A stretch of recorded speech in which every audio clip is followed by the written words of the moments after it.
तो जी हाँ प्यारे बच्चों, आपका एक बार फिर से स्वागत है आज की इस वीडियो में। सुबह के आपके 7 बजे हैं और 7 बजे आपको मैं यहाँ पे वार्षिक मूल्यांकन आपका जो हिंदी का पेपर है क्लास 7 का, आपका यहाँ पर पूरा पेपर आपका मैं लेके आ चुका हूँ। तो फटाफट यहाँ पे आपको क्वेश्चन आपको याद कर लेना। देखिए, आपको मैं फर्स्ट और सेकंड पार्ट आपको मैंने दे दिया था, ठीक है। और मैंने आपको यहाँ पर पहले से लेकर आपके टोटल ये सारे क्वेश्चन आपके 10 नंबर के आपके यहाँ पे ऑब्जेक्टिव आंसर दे दिए थे। देखिए, कुछ क्वेश्चन आपके यहाँ पे आपको मिक्स किया गया। देखिए, आपको रिस्क लेकर हम ये आपको पेपर बनाते हैं, तो आपको यहाँ पे कुछ चेंजेस के साथ आपको यहाँ पे क्वेश्चन पेपर आपको दे रहे हैं। यहाँ पे आपका एक आपको डेंगू वाला एक आपका पहले चित्र रहेगा, ठीक है। आपको उस प्रकार से यहाँ पे पेपर में करना है। और इसके बाद आपको यहाँ पे देखिए क्वेश्चन 11वां से लेकर आपको मैं यहाँ पर इस वीडियो में आपको कहां तक 13 पूरा आपको यहाँ पे 17, 18वां और 19 और आपको यहाँ पे 20 तक के आंसर मैंने आपको दे दिया था। और आज की इस वीडियो में यहाँ पे दीर्घोत्तरी क्वेश्चन 21 से लेकर आपको मैं देने वाला हूँ क्वेश्चन 22वां, 23वां और इसके बाद आपको यहाँ पे 24वां क्वेश्चन, ठीक है। तो पूरे क्वेश्चन चलिए फटाफट यहाँ पे आंसर देखेंगे और एक एक क्वेश्चन यहाँ पर आपको सबसे पहले आपको 11 बताता हूँ, जिससे आपका रिवीजन हो जाए। आपको बस वीडियो देखना है और देखकर आपको यहाँ पे पेपर में चले जाना है। आपके एक एक नंबर आपको यहाँ पे मिल जाएंगे।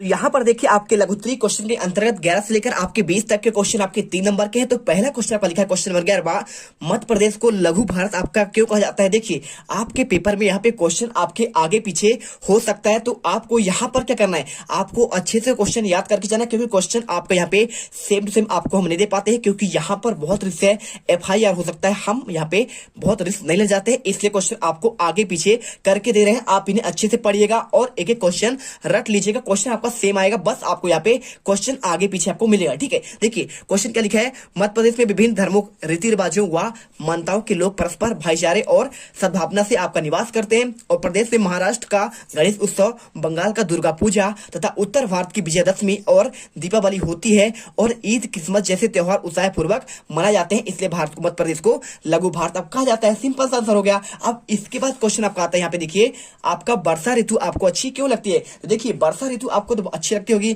आपको नहाने में मजा आता होगा, आता है कि नहीं आता है, आता है ना। तो यहाँ पर आपको आंसर लिखना है, वर्षा ऋतु अच्छी इसलिए लगती है क्योंकि वर्षा ऋतु में जब बारिश की बूंदें धरती पर पड़ती है, तब उसकी सोंधी सोंधी खुशबू मन में आनंद का भाव उत्पन्न कर देती है और धरती पर चारों तरफ हरियाली छा जाती है और मन में आनंद भर देता है। देखिए, जब भी वर्षा ऋतु होता है तो देखते हैं आपको यहाँ पे पूरा हर ओर पहले तो सूखा पड़ा रहता है, पत्ते सूख जाते हैं, पेड़ पौधे यहाँ पे सूख जाते हैं। तो आपको उनको जैसे वर्षा होती है तो उन्हें यहाँ पे एक नया जीवन मिलता है, जल्दी से वो क्या है पनपना स्टार्ट कर देते हैं और यहाँ पे चारों तरफ हरियाली छा जाती है और सारे के सारे पेड़ पौधे और पूरा वातावरण आपका यहाँ पे खुशनुमा और यहाँ पे क्या होता है प्रफुल्लित होता है, ठीक है। समझ में आया। चलिए चलते हैं अब आपके यहाँ पे नेक्स्ट क्वेश्चन पर। इससे पहले आपसे एक रिक्वेस्ट है, वीडियो को तो लाइक आपके यहाँ पे हर एक छात्र कर ही देना चाहिए, क्योंकि कल आपके पेपर में आपको यहाँ पर मौज होने वाली है। आपके यहाँ पे 60 में 60 नंबर आने वाले हैं यदि आपने यहाँ से क्वेश्चन एक एक तैयार कर लिया, ठीक है। चलिए चलते हैं क्वेश्चन नंबर 13 पर। तो देखिए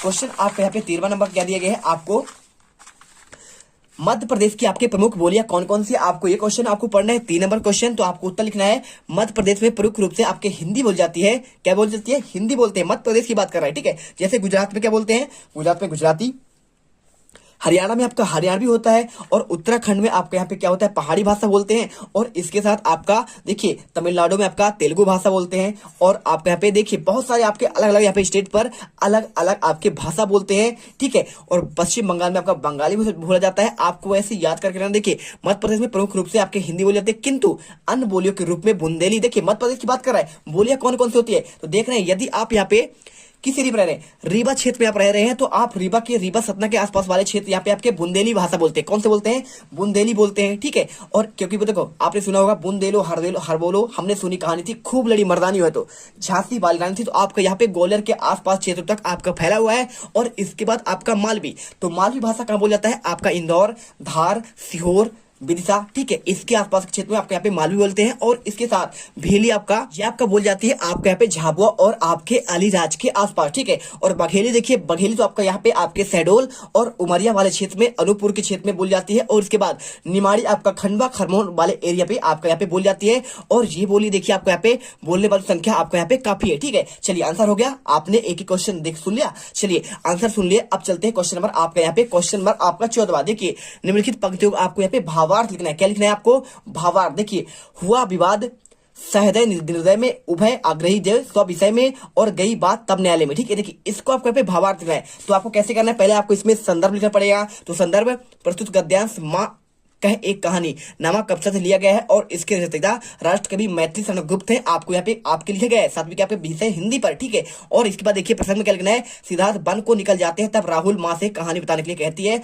व्याख्या करना है आपको यहाँ पे, यशोधरा से राहुल कहते हैं कि हे माँ तुम मुझे एक कहानी के, यह कहानी राजा अथवा रानी की हो इस तरह, हे माँ तू एक बड़ी जिद्दी है, तू ही मेरे क्या है सामान की पूंजी है, और उपवन में सुगंधित हवा बह रही है, अच्छी लगने वाली एक कहानी बता। ठीक है, आपको यहाँ पे इस प्रकार से आपको इसको आंसर तैयार करना है। ठीक है, आपको संदर्भ प्रसंग और व्याख्या, और आप चाहो तो बस इतना भी आंसर लिख दोगे तो भी आपका यहाँ पे सही आंसर हो जाएगा। क्योंकि देखिए यहाँ पे भावार्थ पूछा गया है, तो भावार्थ तो आपका असल में आपका ये है, लेकिन आप चाहो तो यहाँ पे संदर्भ और प्रसंग भी आप यहाँ पे लिख सकते हो। चलिए इसके बाद क्वेश्चन आता है आपका 15वां, मेरी भावना कविता में कवि के अनुसार किसकी सेवा करनी चाहिए। तो देखिए जो आपका मेरी भावना आपका कविता है, पहला वाला आपका जो पाठ है हिंदी पर, उसमें आपको पूछा गया कवि के अनुसार कि किसकी सहायता किसकी सेवा हमें करनी चाहिए। तो यहाँ पे देखिए हमें जीवों के प्रति आपका मित्रता और दया की भावना रखनी चाहिए। देखिए आपको कोई भी जीव हो, आपको उसे डंडे, कुत्ते आपको मिलते हैं ना, उसे डंडे से मार मार के बहुत सारे पीटते हैं, ऐसा कार्य नहीं करना चाहिए। उन्हें भी दुख होता है जैसे आपको यहाँ पे दुख होता है जब आपके पापा आपको मारते हैं,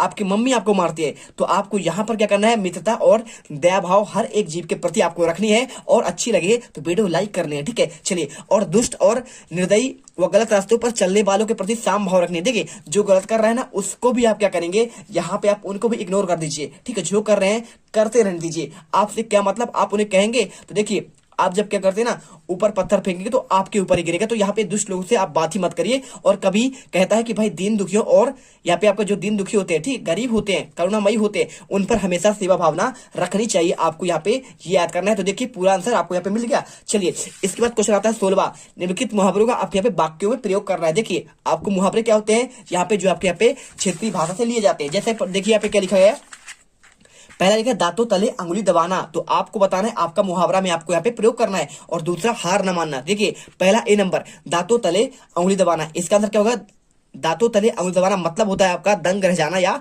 हैरान हो जाना। ठीक है, और कैसे करेंगे प्रयोग, तुम्हारे लड़के की बातों को सुनकर ऐसा लगता है कि दांतों तले उंगली दबा लूं। ठीक है, क्या कर लूं, दांतों तले उंगली दबा लूं, सिंपल आंसर। और इसके बाद देखिए हार न मानना, ये कहता है पीछे न हटना। देखिए जब भी यहाँ पे कहना, आपने देखे होंगे यहाँ पे आपका राणा, ठीक है, तो राणा से जो राणा था महाराणा प्रताप से, जब उन पर क्या है आपका यहाँ पे अकबर ने आक्रमण किया तो उन्होंने पीछे नहीं हटा। ठीक है, उनसे डटकर मुकाबला किए। तो यही होता है आपका यहाँ पे हार न माना, मतलब पीछे न हटना। राजू ने 8वीं में फेल हो गया लेकिन कभी हार नहीं माना भाई साहब। वो सोचता है कि मैं इस साल फेल हो गया लेकिन अगले साल तो मैं पास हो ही जाऊंगा। आपको ऐसे समझकर चलना है। अब चलिए समझ गए बात को, दोनों को दांतों तले अंगुली दबाना आप समझ गए इसको, और इसके साथ आप ये भी समझ गए होंगे। इसके बाद क्वेश्चन आता है आपका पे, अपने जिले के बारे में आपको 3 वाक्य आपको लिखना है। देखिए क्या लिखा है, पहला देखिए जिले के नदी की बात कर रहा है। आपके जिले में, आप जिस जिले से, धार से हैं, इंदौर से हैं, विदिशा से हैं, आप ग्वालियर से हैं, नीमच से हैं, आप सिंगरौली से हैं, आप कहीं से भी हैं, ठीक है, पन्ना से हैं, छिंदवाड़ा से, टीकमगढ़ से, आप जहां से भी हैं, छिंदवाड़ा कहीं से भी हैं, आप शहडोल से हैं, तो मैं भी शहडोल से हूं। ठीक है, तो आपको यहाँ पे जो है आप जिस जिले के हैं, देखिए हमारे जिले में यहाँ पे सोन नदी बहती है। हम बात कर रहे हैं शहडोल की बात कर रहे हैं। ठीक है, शहडोल में और यहाँ पे अनूपपुर में यहाँ पे सोन नदी बहती है। तो यदि आपके जैसे सीहोर में कौन सा बहती है, पार्वती नदी बहती है, तो आप यहाँ पे पार्वती लिखेंगे। और यदि और बात करें बेतवा, तो बेतवा की बात करें तो आपका रायसेन साइड में आपको यहाँ पे बेतवा बहती है, तो आप वहां पे लिख दीजिए आपका बेतवा नदी बहती है। और आप चाहो तो अपने से लिख सकते हो और चाहो तो इसे उतार सकते हो, आपके नंबर पूरे मिल जाएंगे। देखिए तो हमारे जिले में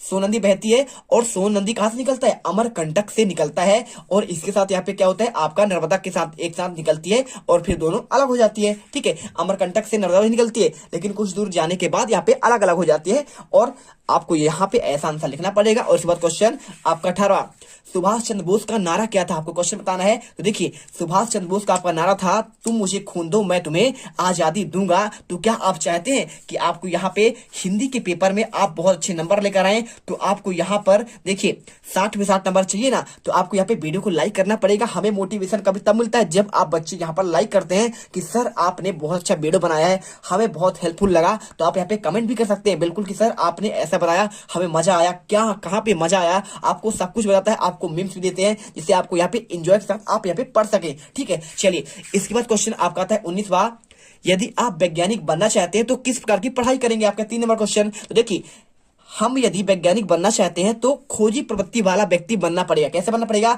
खोजी प्रवृत्ति। हर एक नई चीज को देखो तो उसे आपको पड़ताल करना पड़ेगा। भाई साहब कैसे यहाँ पे कैसे इसे बना दिया गया, यही होता है वैज्ञानिक। क्या होता है? हर एक चीज के बारे में उसे अच्छे से जानता है और जिससे नए अनुसंधान कर सके, है ना। आपको आंसर यहाँ पे नए अनुसंधान के बारे में जानकारी एकत्रित की जाए और एक वैज्ञानिक बनकर देश की सेवा कर सके, आपको आंसर लिखना है। और इसके बाद क्वेश्चन आपको यहाँ पे देखिए, निम्नलिखित समासिक पदों का विग्रह आपको बताना है। तो देखिए, पहला राजपुत्र, दूसरा आपको देशभक्ति, तीसरा आपको यहाँ पे देश निकाला। ठीक है, तो क्वेश्चन आपको यहाँ पे देखिए 20वां, आपको राजपुत्र का कुछ समासिक आपका विग्रह करना है। तो देखिए, पहला राजपुत्र हो जाएगा राजा का पुत्र, और यहाँ पे देशभक्ति क्या होगा? देश के लिए भक्ति, और इसके बाद तीसरा देश निकाला, आप देश से निकाला। ठीक है, तो यहाँ पे आपके 3 क्वेश्चन देखिए 20 तक के क्वेश्चन कंप्लीट होते हैं। और इसके बाद आपको यहाँ पे आएगा दीर्घ-उत्तरीय क्वेश्चन। तो यहाँ पर देखिए क्वेश्चन आपका स्टार्ट होता है दीर्घ-उत्तरीय क्वेश्चन 21 से लेकर 24 तक के।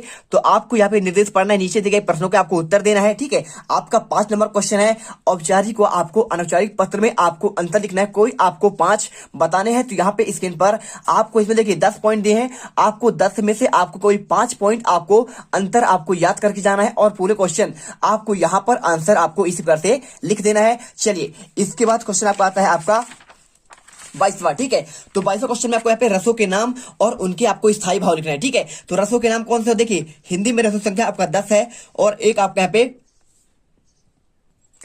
भक्ति रस आपको यहाँ पे जोड़ दिया गया है। ठीक है, तो आपको टोटल आपको एक साइड लिखना है आपको रस, और एक साइड आपको लिखना है स्थायी भाव। ठीक है, पहला देखिए श्रृंगार, श्रृंगार का आपका स्थायी भाव रति हो जाएगा, करुण का हो जाएगा आपका शोक हो जाएगा, और हास्य का आपका हो जाएगा पे हास्य, और वीर का यहाँ पे उत्साह होगा, भयानक का आपका भय, और रौद्र का क्रोध हो जाएगा आपका स्थायी भाव, अद्भुत का स्थायी भाव आपका यहाँ पे विस्मय, और शांत का स्थायी भाव आपका निर्वेद, और 9 का आपका विहस का आपका स्थायी भाव आपका जुगुप्सा, और 10 का आपको यहाँ पे बादशाह का हो जाएगा आपका बत्सल, और इसके बाद क्वेश्चन आपका भक्ति रस का आपका यहाँ पे अनुराग, और इसके बाद क्वेश्चन आपका आता है आपका 23वां। यहाँ पे किन्हीं आपको 2 महापुरुष के आपको बारे में आपको 5-5 बात लिखते हैं। 5 नंबर क्वेश्चन देखिए, पहले आपको यहाँ पे हम महात्मा गांधी के बारे में दे रहे हैं। पहला आपको पहला पॉइंट, महात्मा गांधी का जन्म 2 अक्टूबर 1978 को पोरबंदर गुजरात में हुआ। दूसरा आपको लाइन में इनका पूरा नाम मोहनदास करमचंद गांधी था।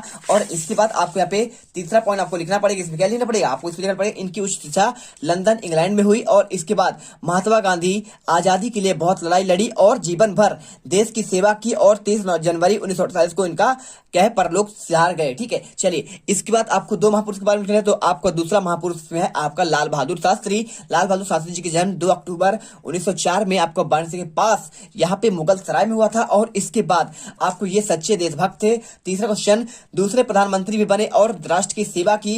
इन्होंने किसानों के लिए बहुत से कार्य किए, और इनका नारा था जय जवान जय किसान। आपको यहाँ पे ये क्वेश्चन आपको याद करके जाना है। देखिए, आपको यहाँ पर इस पार्ट में आपको टोटल आपको 11 से लेकर 24 तक के आंसर दे रहे हैं। बस आपको कुछ नहीं करना है, यहाँ पे एक बार रिवीजन करना है, और रिवीजन करके पेपर में देने चल जाइए। और जो भी छात्र यहाँ पर पहली बार विजिट कर रहे हैं, उन्हें जो है जीत मिडिल क्लास को आपको दिल से सब्सक्राइब कर लेना, जिससे आपको हर एक वीडियो का आने वाली वीडियो का आपको नोटिफिकेशन आपको मिलती रहे। चलिए, चलते हैं यहाँ पे 24 क्वेश्चन।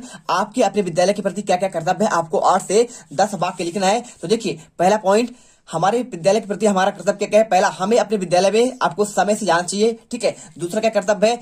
विद्यालय की देखभाल भी करनी चाहिए। तीसरा पॉइंट, अपने विद्यालय के गुरुओं का भी सम्मान करना चाहिए, और साथ में विद्यार्थी को अपना विद्यालय के प्रति भी दायित्व बनता है कि उन्नत बनाने में यथासंभव आपको योगदान देना चाहिए। और विद्यालय को स्वच्छ रखने के लिए आपको साफ सफाई भी करनी चाहिए, जिससे परिसर स्वच्छ हुआ सुंदर रहे। और इसके बाद छठा, सभी बच्चों के गुरुओं का आदर करना चाहिए। और सातवां, देखिए, विद्यालय में असामाजिक तत्वों के आपको जाने से रोका जाना चाहिए। और साथ में 8वां पॉइंट, सार्वजनिक रूप से हमारा दायित्व है कि विद्यालय का कामों और आवश्यकताओं पर आपको ध्यान देना चाहिए। ठीक है, तो टोटल आपको यहाँ पे देखिए 24 क्वेश्चन आपको ये आंसर हो गया। ठीक है, 24वां क्वेश्चन आपको 8 से 10 वाक्य लिखना, आपको यहाँ पे 8 वाक्य आपको बता दिए गए। और इसके पहले आपको यहाँ पे 2 महापुरुष के बारे में, तो पहले आपको यहाँ पे लाल बहादुर शास्त्री के बारे में, और आपको यहाँ पे बता दिया गया आपको महात्मा गांधी के बारे में। सिंपल सा आंसर है। देखिए, 23 क्वेश्चन आपको 5-5 भाग 2 आपको महापुरुष के बारे में आपको लिखना था। और इसके बाद यहाँ पे देखिए रसों के नाम और उनके स्थायी भाव आपको यहाँ पे बता दिए गए। पूरा आप इसे अच्छे से याद करिए। और इसके बाद यहाँ पे औपचारिक व अनौपचारिक पद के बारे में बता दिया गया। और साथ में आपको यहाँ पे क्वेश्चन आपका 20वां देखिए, पूरे क्वेश्चन आपको यहाँ पर हमने बता दिया है। तो एक बार यहाँ पे देख सकते हैं पूरा आंसर। एक बार सारे क्वेश्चन रख लीजिए और पेपर में जाकर एक एक क्वेश्चन उतार देना। जय हिंद, जय भारत। अगले वीडियो पर।